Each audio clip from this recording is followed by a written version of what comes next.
উফ,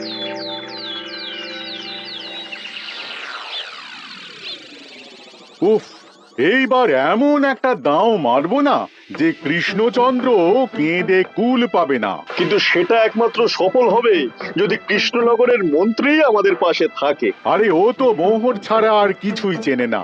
ওকে খবর দিয়েছি এক্ষুনি এলো বলে।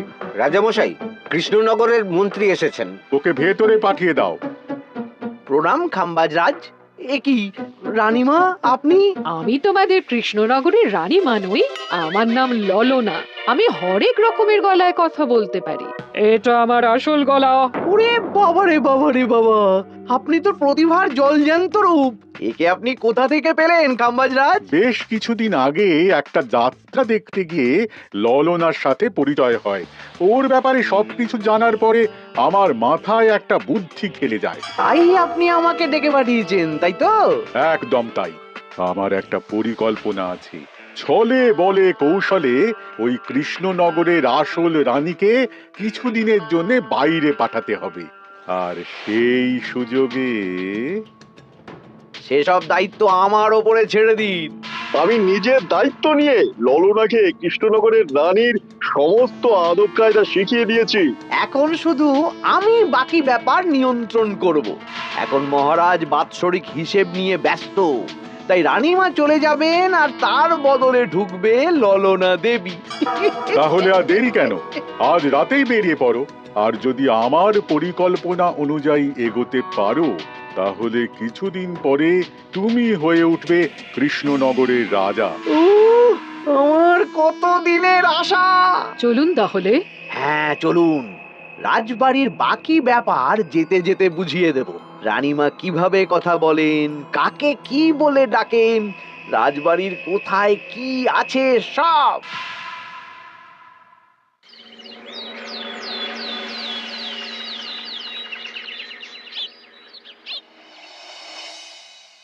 কি গো গিন্নি, জ্বরটা নেমেছে?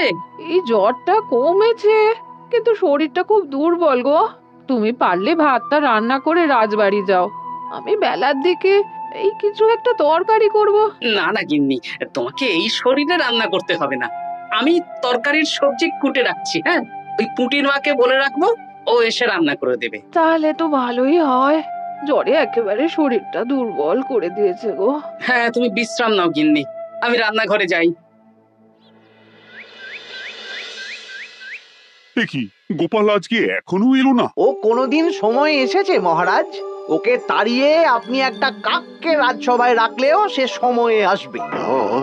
আসলে গোপালের গিন্নির খুব জ্বর, আমি দেখে এসেছি। তাই হয়তো ওর গিন্নির সেবা শুশ্রূষা করতে গিয়ে গোপালের দেরি হচ্ছে। তোমাকে আর গোপালের হয়ে কাসুন্দি গাইতে হবে না। এই তোমরা থামো তো। একটু দেরি হয়ে গেল মহারাজ। আসলে গিন্নির খুব জ্বর, তাই কিছুটা রান্না করে এলাম। আচ্ছা আচ্ছা আচ্ছা, তা এখন তোমার গিন্নির শরীর কেমন আছে? আগের থেকে ভালো আছে মহারাজ, জ্বরটা কমেছে, কিন্তু শরীর খুব দুর্বল। বেশ বেশ, একটু যত্নআত্তি করো। যাই হোক, আজকে সারা বছরের খরচের হিসেব আর আগামী অর্থনৈতিক বছরের প্রকল্প নিয়ে আলোচনা হবে। আলোচনা শুরু করা হোক। বিগত অর্থনৈতিক বছরে বিভিন্ন খাতে মোট খরচ হয়েছে 15,700 মোহর, আর বিভিন্ন কর বাবদ উপার্জন হয়েছে 22,000 মোহর। তাহলে তো মহারাজ ভালোই লাভ হয়েছে। এবার আমাদের দিকে একটু নয়ন মেলে তাকালেই হয়। সেসব তো দেখবই, কিন্তু তার আগে আমি মন্ত্রীর সাথে বিগত বছরের সব খরচ নিয়ে হিসেবে বসবো। হ্যাঁ, বেশিরভাগ দায়িত্ব তো মন্ত্রী মশাইয়ের কাঁধেই থাকে, তাই উনি কোনো হিসেবে জল দিয়েছেন কিনা সেটাও পরখ করে নেওয়া যাবে। এত কাজের চাপ যাচ্ছে কদিন, শান্তিতে ঘুমোতেও পাচ্ছি না। মন্ত্রী, তুমি আজ বিকেলে রাজবাড়িতে চলে এসো। বিগত অর্থনৈতিক বছরের হিসেবগুলো একবার দুজনে বসে মিলিয়ে নেব। আচ্ছা মহারাজ, যা করার তাড়াতাড়ি করে নিতে হবে। এখন দেরি করলেই এই বছরের প্রকল্পগুলো শুরু করতে দেরি হয়ে যাবে। মহারাজের জয় হোক। বলো প্রহরী, তুমি কি কিছু বলবে?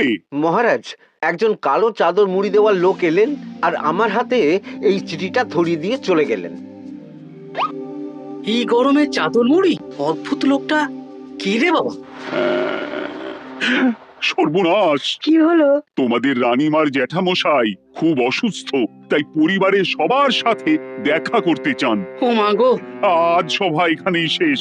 এইবার শুরু হবে আসল খেলা। কি বলছেন মহারাজ? হ্যাঁ রানী, আমাকে এক্ষুনি জ্যাঠামশাইয়ের কাছে যাওয়ার বন্দোবস্ত করে দিন মহারাজ। কিন্তু রানী, তোমার জ্যাঠামশাইয়ের বাড়ি কৃষ্ণনগর থেকে ঘোড়ার গাড়িতে গেলেও তো 1.5 দিন সময় লেগে যাবে। এদিকে আমার এত কাজের চাপ।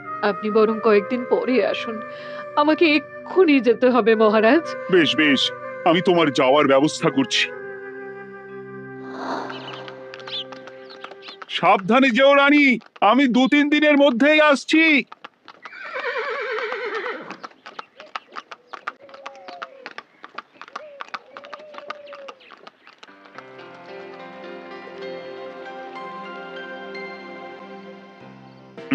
মন্ত্রী, বিগত অর্থনৈতিক বছরে আমাদের পাঠশালার উন্নতির জন্য কত খরচ করা হয়েছিল একটু দেখো তো। সব মিলিয়ে মোট 150 মোহর মহারাজ। কিন্তু আমার এখানে তো 170 মোহর দেখাচ্ছে। 170 মোহর? তা কি করে হয়? একই রানীমা, আপনি ঘোড়ার গাড়ি করে গেলেন আর হেঁটে চলে এলেন? সে আমার ব্যক্তিগত ব্যাপার, তুমি তোমার কাজ করো।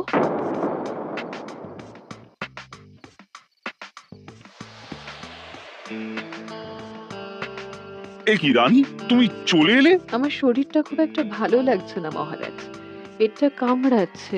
তাই সহিসকে বললাম ঘোড়ার গাড়ি নিয়ে জ্যাঠামশাইকে দেখে আসতে, আর আমি বাড়ি চলে এলাম। ও, সহিস এসে খবর দেবে, তারপর আমি আর আপনি দুজনে একসাথে যাব। বেশ বেশ, ঠিক আছে রানী, তুমি বিশ্রাম নাও। বিশ্রাম না, আমি একটু স্নান ঘরে যাব, পেটটা কেমন মোচড় দিচ্ছে। মহারাজ কিছুই বুঝতে পারেনি, মজা জমবে।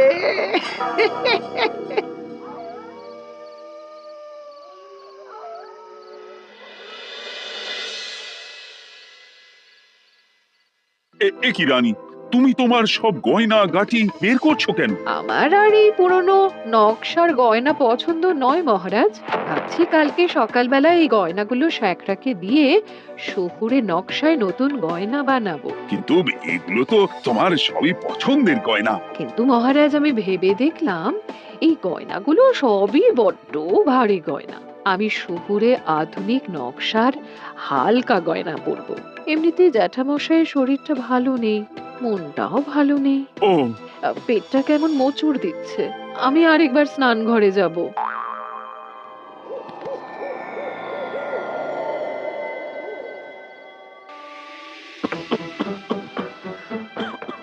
ওই তো মন্ত্রী মশাই এসেছে। উম,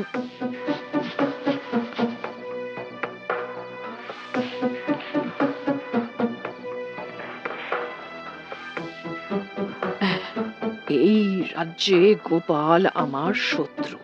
কালকে থেকে গোপালকে খাটাবে।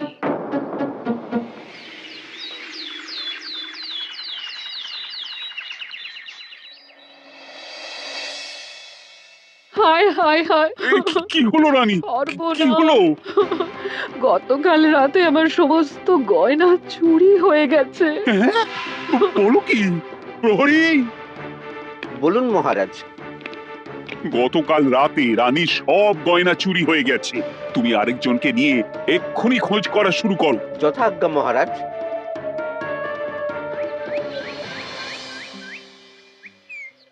আমার সব গয়না চুরি হয়ে গেল, এবার আমি কি করব? রানী তুমি কেঁদো না, সেই সকাল থেকে কেঁদেই চলেছো। আমি তো প্রহরীকে খোঁজ করতে পাঠিয়েছি। এই সব প্রহরী কর্মচারী কাউকে বিশ্বাস হয় না আমার। আজ থেকে সবাইকে ছুটি দিয়ে দেব। কি বলছো তুমি?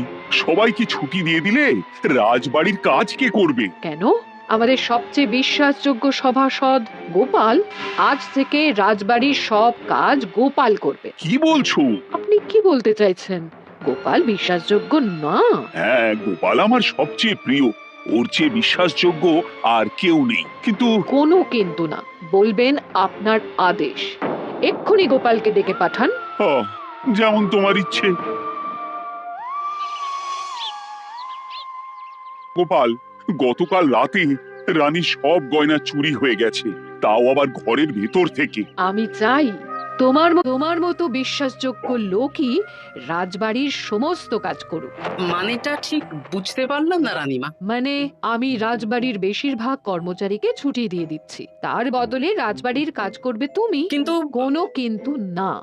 রাজসভার ভাড়ামো অনেক হয়েছে। এবার থেকে তোমার কাজ বাসন মাজা, ঘর মোছা, কাপড় কাচা, পুরো রাজবাড়ি ঝাঁট দিয়ে পরিষ্কার করা। এই সেরেছে।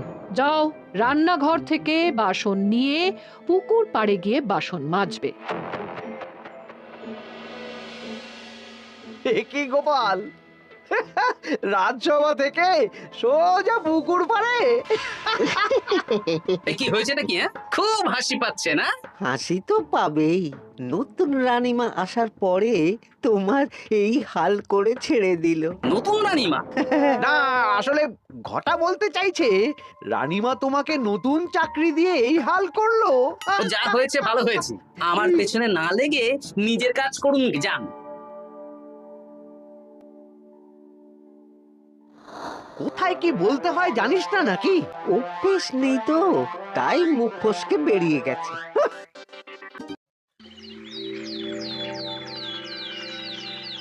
রাজ্যে চোরের উপদ্রব বেড়ে গেছে, তাই আমরা কিভাবে চোরের উপদ্রব কমানো যায় সেই নিয়ে আজকে একটা আলোচনা করব। কিন্তু মহারাজ, রাজসভায় এখনো তো সবাই আসেনি। এই তো এসে গেছি। ওই রাজবাড়ির জামা কাপড় কাচ্ছিলাম। এ কি, গোপাল এখন রাজবাড়ির জামা কাপড় কাচে? হ্যাঁ, সেসব করতে গিয়ে আমার নিজের জামা কাপড়ই ভিজে গেল, তাই বদলে এলাম। মহারাজ, রানীমা ঘোড়ার গাড়ি করে এসেছেন। মানেটা কি? রানী তো রাজবাড়িতেই আছে। কি মহারাজ, আমি প্রহরীদের কাছে শুনলাম আমার মতন দেখতে কেউ রাজবাড়িতে উড়ে এসে জুড়ে বসেছে। মানে তুমি তো আগেই চলে এলে। কি কাণ্ড! এই কে? শুনলাম আমার মতন দেখতে কেউ এসেছে। ও আচ্ছা, আপনি। তা কি চাই আপনার? বোঝো কাণ্ড, একরকম দেখতে একরকম গলা। এ বলে আমি আসল, ও বলে আমি। হায় হায় হায়, আসল নকল বোঝাই দায়। একটা নয়, দুটো রানী। আমার জ্যাঠামশাই একদম সুস্থ। এই মহিলা নিশ্চয়ই ভুয়ো চিঠি দিয়ে নিজের রাজবাড়িতে ঢোকার সুযোগ খুঁজছিল। একদম বাজে কথা বলবেন না। আপনি কে সত্যি করে বলুন। সমস্যা সমস্যা, ঘোর সমস্যা। আমার কোনো পাণ্ডিত্য দিয়ে বুঝতে পারছি না কে আসল আর কে নকল। আমি আসল, বিশ্বাস করুন। আমি তো এই মাত্র এলাম। না, আপনি নকল, আমি আসল। কিভাবে বুঝবো? আমি বলবো মহারাজ, এই যে এই রানী আসল। হ্যাঁ, কিন্তু মন্ত্রীমশাই, আপনি কি করে বুঝলেন? না মানে এই রানীমা তোমার উপরে এত ভরসা করে রাজবাড়ির কাজ করাচ্ছেন, কাউকে বিশ্বাস করেননি, একমাত্র তোমাকে বিশ্বাস করেছেন। এত ভালোবাসা, এত বিশ্বাস কার থাকতে পারে বলো? মানে গোপাল, তুমি রাজবাড়ির কি কাজ করছো? বাসন মাজা, ঘর মোছা, বাগান পরিষ্কার, অনেক কাজ করছি রানীমা। আপনার সব গয়না চুরি হয়ে গেল, তাই কাউকে বিশ্বাস করা যাবে না বলে ওই রানীমা আমাকে কাজে রাখলেন। এই ওই বন্ধ করে একটা উপায় বের করো। বেশ বেশ, আমি ধরে নিচ্ছি দুজনেই আসল। তাই আপনাদের দুজনকে আমি পরীক্ষা নেব, দেখব কে উত্তীর্ণ হন। তাই নাও। আপনারা দুজনেই তো সেনাপতিকে চেনেন, বলুন তো সেনাপতির আসল নাম কি? সনাতন সেন। আচ্ছা, আপনাদের বাপের বাড়ি কোথায়? বিজয়গড়। দূর দূর, গড়গড় করে সবই বলে দিচ্ছে। এভাবে হবে না, অন্য কোনো উপায় ভাবো। বেশ, সেনাপতি তলোয়ার দাও তো। দিচ্ছি। এই নিন, এই তলোয়ার দিয়ে মহারাজকে মেরে ফেলুন। আপনাদের মধ্যে কে মারতে চান বলুন। এসব তুমি কি বলছো গোপাল? মহারাজ আমার পতি পরমেশ্বর, ওনাকে আমি মারতে পারি? আমি স্বপ্নেও ভাবতে পারিনি গোপাল তুমি এই জঘন্য কাজ আমাকে করতে বলবে। আমি নিজের প্রাণের আহুতি দিতে পারি, কিন্তু মহারাজের গায়ে একটা আঁচড়ও দিতে পারবো না। উফ, খাম্বাজরাজ বেছে বেছে এক ধুরন্ধর নারীকে পাঠিয়েছেন, কোনো জবাব নেই। আমি বুঝতে পারছি না মহারাজ, এনাদের হাবভাব, কথাবার্তা, রূপ সবই একরকম। তবে যিনি ঘোড়ার গাড়ি চেপে এখন ফিরলেন, তিনি আসল হলেও হতে পারেন। আমি আসল, বিশ্বাস করুন। বললেই হলো? আসল হলে প্রমাণ করুন। বেশ, আজকে আর মাথায় কিছু আসছে না, আমি কাল আসবো। ততক্ষণ আপনারা দুজনে রাজবাড়ির দুটো ঘরে থাকুন। কি ছক মারিতে পড়লাম রে বাবা।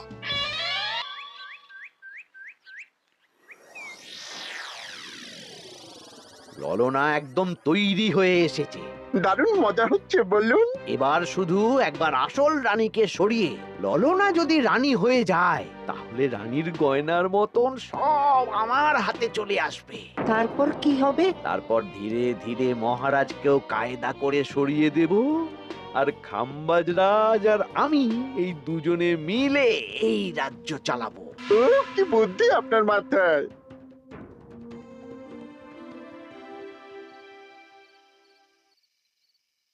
বলছি শোনো না, আমার শাড়িটা একটু ছিঁড়ে গেছে গো। তুমি বাজার থেকে কালকে আমার জন্য একটা শাড়ি নিয়ে আসতে পারবে? হ্যাঁ, আচ্ছা বেশ, নিয়ে আসবো শাড়ি। শাড়ি শাড়ি শাড়ি, এই তো মাথায় বুদ্ধি এসেছে। কাল নয়, আজকেই। গোপাল, তুমি কিছু ভাবতে পারলে? মহারাজ, আপনার দুই রানীকে ডাকুন। আমার তো একটাই রানী। ওই হলো মহারাজ, আসল নকল দুজনকেই ডাকুন। ওই গো, একটু বাইরে এসো।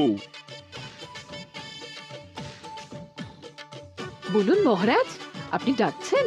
আচ্ছা, আমি দুটো শাড়ি নিয়ে এসেছি, লাল শাড়ি আর নীল শাড়ি।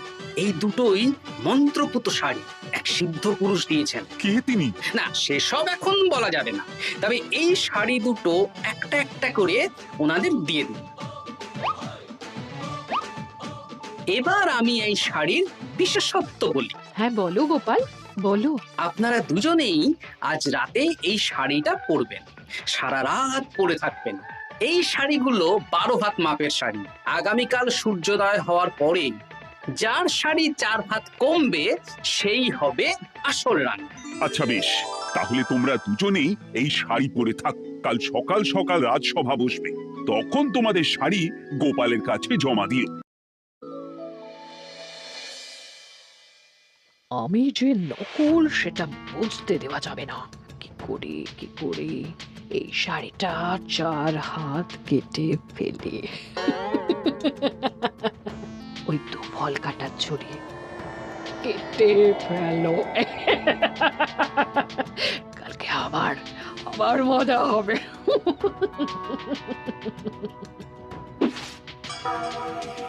হে ঠাকুর, রক্ষা করো ঠাকুর, আমার শাড়িটা যেন 4 হাত কমে যায়।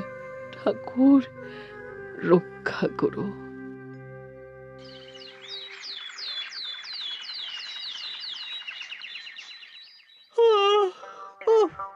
এত সকাল সকাল রাজসভা, দূর, ভালো করে ঘুমটাও হলো না। আমি তো ঘুমোইনি, চিন্তায় ঘুমই আসেনি। কই গো, তোমরা এসো। এই নিন আমার শাড়ি, এবার মেপে দেখুন, এটা 4 হাত কমে গেছে। এই দেখুন মহারাজ, বিশ্বাস করুন আমি আসল, কিন্তু এই শাড়িটা সারা রাত পরে থাকা সত্ত্বেও 4 হাত তো দূর, 4 আঙুলও কমেনি। লাল শাড়িটাই ছোট মনে হচ্ছে। তাহলে তুমি আসল? উফ, বাবা, বাঁচা গেল। আয়, কে আছো? এই নকল রানীকে কারাগারে বন্দি করো। দাঁড়ান মহারাজ, বন্দি করতে হলে যার শাড়ি 4 হাত কমে গেছে তাকে বন্দি করুন। কেন? আমার শাড়ি তো 4 হাত কমে গেছে। শর্ত অনুযায়ী যে আসল তার শাড়ি তো 4 হাত কমবে না, আপনি ধরা পড়ে গেছেন নতুন রানীমা। এগুলো কোনো মন্ত্রপুত শাড়িই নয়, এগুলো আমার পরিকল্পনার প্যাঁচ। আপনি নিশ্চয়ই নিজেকে আসল প্রমাণ করার জন্য শাড়িটা কেটেছেন। না মানে, না না না, তাহলে কমলো কি করে? না মানে হয়ে গেল। সত্যি গোপাল, তোমার বুদ্ধির জবাব নেই। গোপাল, তুমি আমাকে বাঁচালে। এই যে নতুন রানীমা, চুপ করে কেন? ওকে আমি কারাগারে গিয়ে বেত মারছি, তাহলেই সব বলবে। বল, কে তুই বল? আসলে মানে আমার নাম ললনা। আমি যাত্রাপালা করি, অনেক রকম গলায় কথা বলতে পারি। কদিন আগে খাম্বাজ রাজ আর এই মন্ত্রী মশাই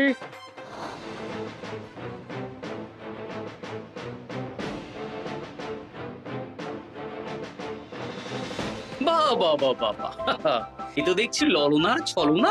তার মানে রানীমার গয়না? ওগুলো তো সব মন্ত্রীকে দিয়েছি, জানলা দিয়ে কাপড়ে পেঁচিয়ে নামিয়ে দিয়েছি। মন্ত্রী, তোমাকে আমি শুলে চড়াবো। ভুল হয়ে গেছে মহারাজ, আমাকে ক্ষমা করুন। প্রাণে মারবেন না, সব গয়না ফেরত দিয়ে দেবো মহারাজ। তুমি শত্রু রাজ্যের প্ররোচনায় এত বড় ক্ষতি করতে চেয়েছিলে? ক্ষমা করুন মহারাজ, ক্ষমা করুন। সেনাপতি, মন্ত্রীকে 1000 বার বেত্রাঘাত করো। আর এই ললনার কি হবে? আমি অনেক দিন ধরে বাড়িতে একটা কাজ করার লোক খুঁজছি, ওনাকেই পাঠিয়ে দিন। আমার গিন্নি শুয়ে বসে থাকবে আর উনি খাটবেন। নয়, হ্যাঁ, ললনার ছলনা ফেস্তে গেল।